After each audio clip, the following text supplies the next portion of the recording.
La parole est à Monsieur Vincent Capo-Canellas pour le groupe de l'Union centriste et lui aussi pour 5 minutes.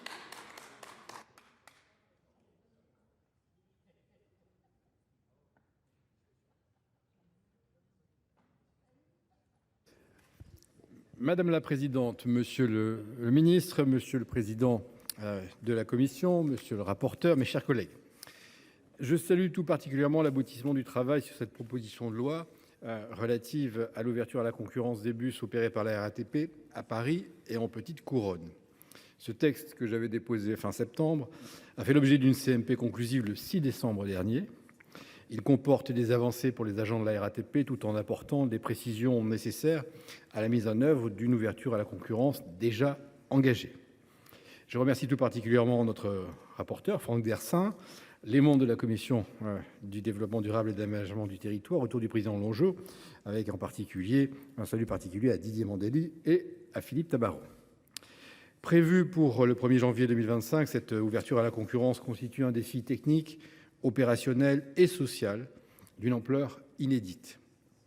Pour assurer la réussite de ce processus, j'ai déposé ce texte dans le but de garantir à la fois la continuité et la qualité du service public offert aux usagers, mais aussi l'acceptabilité sociale des conditions de transfert aux potentiels nouveaux employeurs pour les quelques 19 000 salariés de la RATP qui sont concernés, dont une bonne part de conducteurs de bus.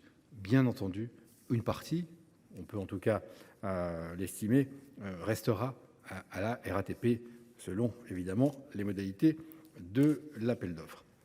Ce texte est en très grande partie le fruit du dialogue social qui a été mené par messieurs Bailly et Jean Grosset sur un sujet particulièrement sensible. Nombre de recommandations et de solutions qu'ils ont préconisées sont reprises pour faciliter le transfert des salariés dans le respect de l'équité concurrentielle et en garantissant la meilleure qualité de service possible, le tout dans un cadre social exigeant. Je tiens à rappeler à tous que ce texte n'institue pas l'obligation de mise en concurrence, monsieur le ministre l'a redit tout à l'heure, il en corrige simplement les modalités. Le débat sur l'ouverture à la concurrence a été arbitré, on le sait, il y a plus d'une décennie, lorsqu'un gouvernement, au demeurant de gauche, et une majorité régionale de même sensibilité ont négocié cette ouverture à la concurrence avec la Commission européenne après le vote de la loi du 8 décembre 2009. La loi d'orientation pour les mobilités de 2019 en a très clairement détaillé le calendrier et les modalités. Le débat était donc tranché depuis longtemps, le processus déjà engagé et tous les acteurs aujourd'hui s'y préparent. Revenir en arrière nous aurait exposé à un recours en manquement de la Cour de justice de l'Union européenne. Aujourd'hui d'ailleurs, ni la région Île-de-France, ni d'ailleurs non plus la RATP ne contestent le principe. Je rappelle qu'il s'agit d'une ouverture à la concurrence et non d'une privatisation, puisque le donneur d'ordre, Île-de-France Mobilités, est une entité à 100% publique. Ce texte est animé par une intention, faire en sorte que le processus d'ouverture à la concurrence soit équitable, socialement juste et améliore la qualité de service dans l'intérêt des usagers du quotidien. Il s'agit de veiller à la continuité du service public, mais aussi aux conditions de transfert éventuelles des salariés. Nous fluidifions le processus et prenons mieux en compte la situation des salariés avec un aménagement du calendrier raisonnable et respectueux du cadre réglementaire européen.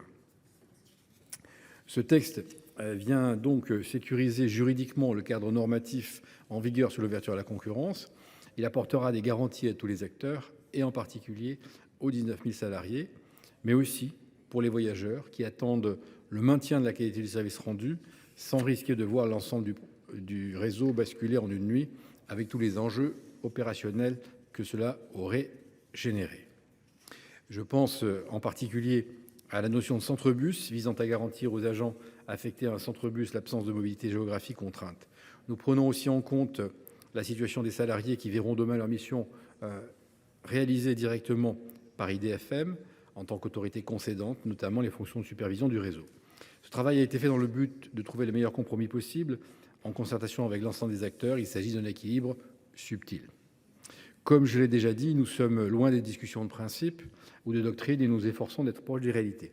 Nous donnons, je crois, plus de flexibilité à IDFM s'agissant du calendrier, avec une ouverture qui va se déployer sur 2 ans.